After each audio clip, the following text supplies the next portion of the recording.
کتاب صوتی معجزه شوک‌گذاری اثر راندا برن. بخش اول.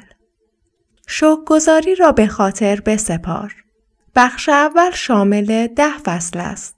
فصل اول، در نظر گرفتن نعمت‌ها. نعمت‌هایت را هر روز بشمار تا بر آن افزوده شود.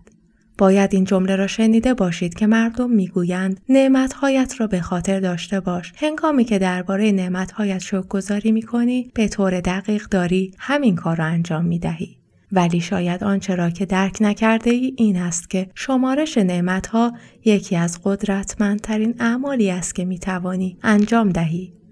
کاری که به طرز جادویی زندگیت را زیر و رو می‌کند. هنگامی که شوک‌گذار داشته‌هایت هستی، مهم نیست که آنها چقدر ناچیز باشند. خواهی دید که همینها بیدرنگ افزایش می‌یابند. اگر به خاطر وضعیت مالی خود سپاسگزار هستی، هرچند نچندان بزرگ، خواهی دید که به نحو اسرارآمیزی بهتر می‌شود. اگر برای شغلی که داری شاکر هستی، حتی اگر شغل رویاییت هم نباشد، مسائل شغلیت به نحوی دستخوش تغییر می‌شوند که از آن لذت خواهی برد و انواع فرصت‌های شغلی ناگهان پدیدار می‌شوند.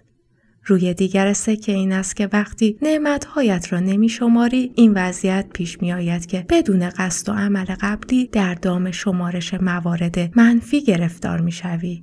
می‌توانی لیست مورد نظر را با دست بنویسی یا آن را روی کامپیوتر تایپ کنی و یا از یک دفترچه به خصوص استفاده نمایی تا تمام قدرشناسی‌هایت را در آن نگه داری. امروز قرار است یک فهرست ساده از 10 نعمت زندگیت که برایشان شکرگزاری می‌کنی تهیه کنی. هنگامی که انیشتن مشغول شکرگزاری بود، به این فکر افتاد که چرا داشت این کار را می‌کرد. وقتی مشغول فکر درباره دلیل و چرایی سپاسگزاری به خاطر مسئله خاص، شخص یا با موفقیتی هستی، احساس قدردانی و شکرگزاری عمیق‌تری به تو دست می‌دهد. فراموش نکن که قدرت قدردانی بر اساس میزان احساسات تو میباشد. بنابراین در هر موردی که آن را نوشته‌ای، چرایی و دلیل شکرگزاریت را بنویس. راهنمودهایی در این مورد می باشد که آن را برایتان ذکر می نمایم. به خاطر داشتن چه چیزی خوشبخت هستم؟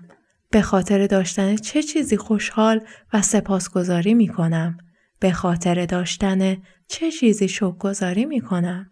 با تمام وجودم به خاطر فلان چیز سپاسگزاری می کنم. وقتی که کار سر و سامان دادن به نعمتهایت را به آخر می رسانی، دوباره برگرد و با صدای بلند مطلبی را که یادداشت نموده ای را بخوان و وقتی به آخر آن مطلب رسیدی چند بار این حرف جادویی را با خودت تکرار کن. شکر می کنم و تا آنجا که می توانی قدرشناس باش. برای اینکه حس قدرشناسی و شکر بیشتری داشته باشی، می توان نسبت به خداوند، آسمانها، خوبی‌های زندگی خودت را بشماری. بنابراین در هر بار که تعداد نعمت‌هایی را که از آنها برخوردار هستی می‌شماری، احساسی بهتر و بیشتری به تو دست خواهد داد و هرچه میزان این حالت بیشتر باشد، میزان احساس زیبایی را که به دست آوردی مورد شکر قرار ده. بعضی روزها خیلی سریع احساس شادمانی می‌کنی و روزهای دیگر شاید این روند اندکی کندتر باشد. ولی مادامی که به شمردن نعمت‌هایت ادامه می‌دهی و این کار را هر روزه انجام می‌دهی، متوجه حسی بزرگتر و بزرگتر در روشی که در پیش گرفته‌ای خواهی شد و شاهد خواهی بود که نعمت‌هایت به نحوی جادویی چند برابر می‌شوند.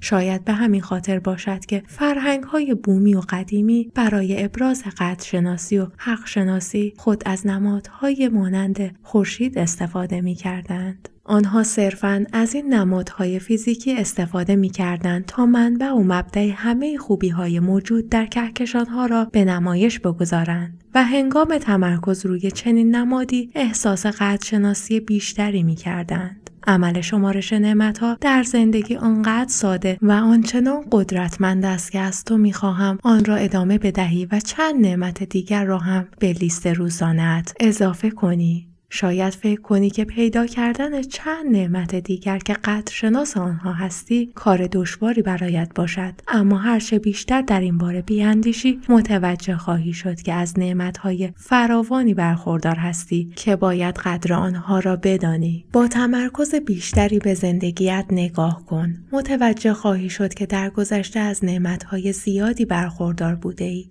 و این کار به صورت روزمره در زندگیت ادامه داشته و بنابراین نعمت‌های فراوانی وجود دارند که باید نسبت به آنها قدرشناس باشی و شکر آنها را به جای آوری. باید همیشه به خاطر خانواده، دوستان، شغل، خانه، اتومبیل و دیگر داشته‌هایت شاکر باشی. باید برای وجود خورشید، آبی که می‌نوشی، غذایی که می‌خوری، هوایی که تنفس می‌کنی شکر کنی، چون بدون آنها نمی‌توانی زندگی کنی یا زنده بمانی.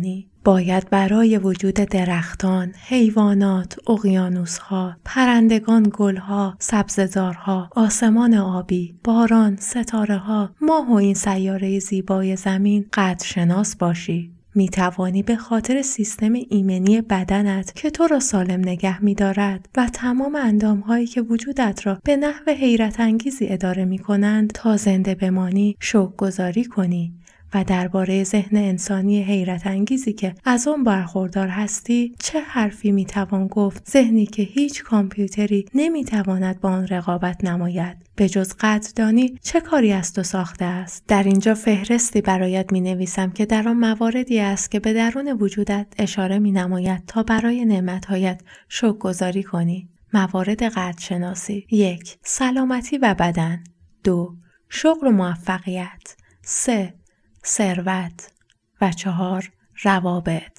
5. شغل و احساسات. 6. شادمانی. 7. محبت. 8. زندگی. 9. طبیعت، کره زمین، هوا، آب و خورشید. 10.